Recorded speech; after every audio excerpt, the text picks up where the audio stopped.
Salam değerli dinleyiciler. Məğlub olanlar klubudur burası. Xoşbəxt olmaq anlıq bir şeydir. Bir anda her şeyin güzel göründüğü, bir anda bütün pastel renklerini sindiği, bir anlığına ayaklarınızın yerden kesildiği bir andır bu. Ama günün bitmesi kimi o da çok uzun çəkmir. Hal-hazırda isti mekanlarda bize yer olmadığı için buradan soyuğu sizinle paylaşıram. Səbəb sadəcə o mekanlara girmək üçün yetərli maddi qənaələrə sahib olmadığımızdan deyil, sadəcə oralara girmək üçün yetərincə xoşbəxt deyilsənsə artıq ora girmirsən. Sonra parkların birində özünü 30 santimin 40 santimə bir kardonun üzərində soyuğu paylaşarkən tapırsan, bu da mükəmməl bir şeydir. Evinden çıkıp bura gələ bilməyən insanları düşünəndə əslində bu da bir zənginlikdir. Şəhər biraz sakitdir, amma çox təəssüf ki maşınların səsləri davam edir ki, bu da hər halda yansıyacaq videoya, amma nə etmək olar?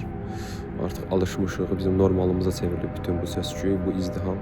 Evdə böyük xəyalları qurub, öz kiçik otağında arzularla, ümidlərlə özünü yoğurub, doldurub, sonra artıq evden bir attım belə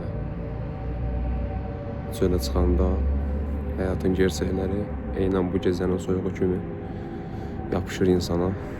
Sanki üzərində bir ağırlıq çökür və bir çox şeyi qəbul etmək, əzm etmək çətinləşir və ağırlaşır normal olaraq. Amma insan belə bir canlıdır, bir çox problemlərə, bir çox şeylərə qısa müddətdə alışır, mənimsəyir və qəbul edir. Dostoyevskinin dediği kimi, gerçək hər şeyin üstündədir və nə olursa olsun bir gün ortaya çıxır. Bu gecənin gətirdiyi soyuqluq da bir gerçəklik kimidir, yapışır, üşüdür və insana nə qədər aciz olduğunu göstərir. Sadəcə oradakı qidaları, içkiləri almırlar. Onlar orada oturup o şeyləri yeyib içə bildiklərini sübut edirlər.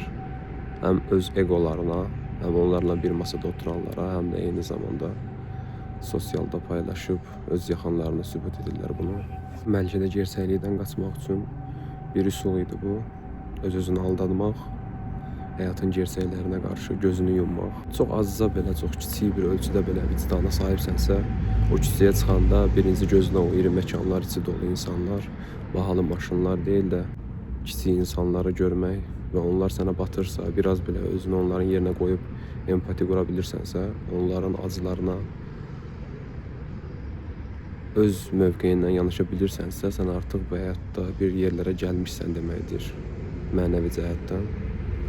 Bunun nə kimi mənfiləri və müsbətləri var? Mənfiləri var.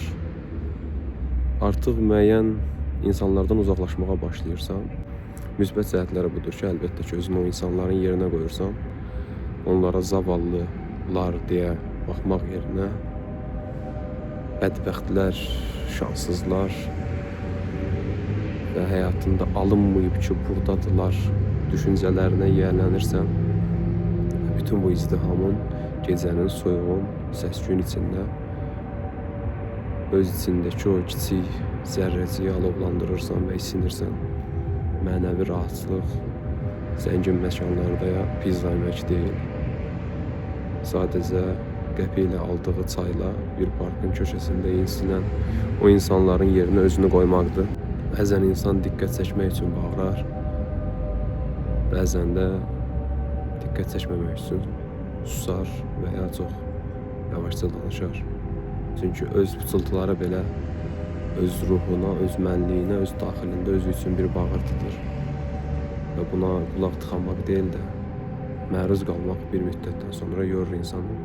Və bir gün hansısa məkanda yaxınların, dostların arasında özünüzü sıxılmış, əzgin və ora aid deyilmişsiniz kimi hiss etsəniz bu sözlərimi xatırlayın. Hər gün şikayət edən insanları eşidirsiniz hər halda. Mənim də ətrafımda var çox şey üçün deyinən, bir çox şey üçün üzülən insanlar, amma bir ovuc torpaq olacaqlarını unudurlar bunlar edərkən. İsinmək üçün latte içməyə ehtiyac yoxdur. bugün evinə bir parça çörək apara bilməyən və ya inşaatda çalışmaqdan əlləri üşümüş və şişmiş insanları xatırlayan, o zaman içiniz biraz isinəcək və artıq bir çox şey üçün deyinmək yerinə qəbul etməyi öyrənəcəksiniz. Çünki hər şey qəbul etməkdən başlayır. Sənin o kiçik mavi və yaşıl balaca su damlasının üstündəki kosmosdan görünən və içində sənin problemlərinin uzaqdan baxanda heç də bir önəm kəsb etmədiyini anlayanda, o balaca qum dənizinin üzərində 8 milyarddan sadəcə bir fərd olduğunu anlayanda, çox da önəmli olmadığını, problemlərinin o qədər də dərd ediləsi olmadığını anladığın an artıq için isinməyə başlayacaq.